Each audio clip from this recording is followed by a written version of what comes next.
Hello everyone, আসসালামু আলাইকুম। আগের ভিডিওতে বলেছিলাম আমি আমার বারান্দার কী গাছ লাগিয়েছি সেটাই তোমাদের সাথে শেয়ার করব। আজকে আমি আমার বারান্দার ভিডিও নিয়ে আসলাম। আমার বারান্দায় আমি কী গাছ লাগিয়েছি সেগুলো আজকে তোমাদেরকে দেখাবো। এই তো এখানে আছে মানি প্ল্যান্ট গাছ, আর গোলাপ গাছটি মরে গেছে আর কি। তারপর সুইট পি ফুল, এই সুইট পি ফুল গাছগুলো আমার আগেও ছিল, সেই গাছ থেকে বীজ হয়েছে, সেই বীজ বুনে এখন আমি চারা বড় করেছি।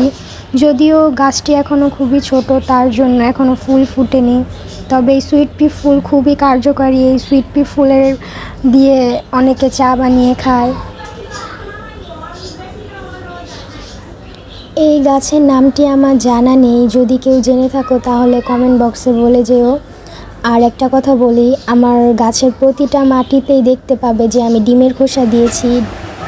আমি আমার প্রতিটা গাছেই ডিমের খোসা এবং চা পাতা দিয়ে থাকি। ডিমের খোসা, চা পাতা এগুলো গাছের জন্য খুবই ভালো, গাছ তাড়াতাড়ি বৃদ্ধি পায় আর অনেক উপকার হয়।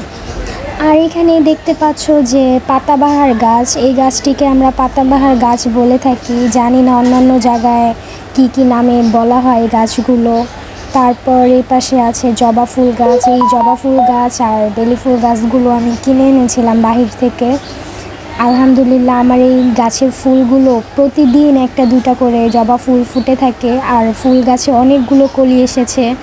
এই তো তোমাদের দেখাই, দেখতেই পাবে। এটা হচ্ছে সাদা জবা। সাদা জবা আমার খুবই ভালো লাগে। এর আগেও দেখিয়েছিলাম যে আমাদের ছাদ বাগানে একটি লাল রক্ত জবা গাছ আছে, সেটাতে ফুল ধরেনি, কিন্তু আলহামদুলিল্লাহ আমার এই গাছে সুন্দর সুন্দর ফুল ফুটে। আমি গাছের ফুল কখনো ছিঁড়ি না। গাছের ফুল আমার ছিঁড়তে ভালো লাগে না, কারণ গাছের ফুল গাছেই সুন্দর। ছিঁড়ে ফেললে সেই গাছের আর সৌন্দর্যটা থাকে না। আমার আম্মুর হাতের সব গাছই হয়। আমার আম্মু যখনই কোনো কিছু বুনুক না কেন, আমার আম্মুর হাতে সব সময় গাছগুলো হয়ে থাকে। এখানে আমার আম্মু করল্লা গাছ বুনেছিল। আমরা কিছুদিন আগেও করল্লা পেড়ে খেয়েছিলাম। এখনও করল্লা গাছে ফুল এসেছে, করল্লা ধরবে। এটা হচ্ছে বেলি গাছ। আমার এবার বেলি ফুল গাছে 17টা বেলি ফুল ফুটেছে। এটা হচ্ছে স্ন্যাক গাছ। এই গাছটি কানের ব্যথার জন্য খুবই উপকারী। আর এখানে এটা হচ্ছে অ্যালোভেরা গাছ। আমি একটা চারা বুনেছিলাম, সেই চারা থেকে এখন আমার অনেকগুলো অ্যালোভেরা গাছ হয়েছে, সাথে ছোট ছোট অনেকগুলো চারাও হয়েছে। এই দেখো তোমরা, অনেক সুন্দর সুন্দর, যদিও এখনও অত বড় হয়নি গাছগুলো।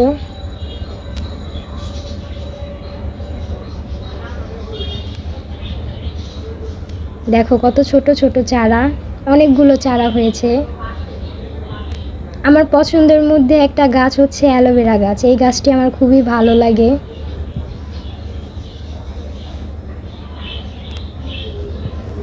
আম্মু এখানে পুঁইশাকের ডাঁটা লাগিয়েছিল, সেটা থেকে এখন পুঁইশাক গাছ অনেক বড় হয়েছে। কিছুদিন আগেও আমরা পাতা দিয়ে ভর্তা বানিয়ে খেয়েছিলাম।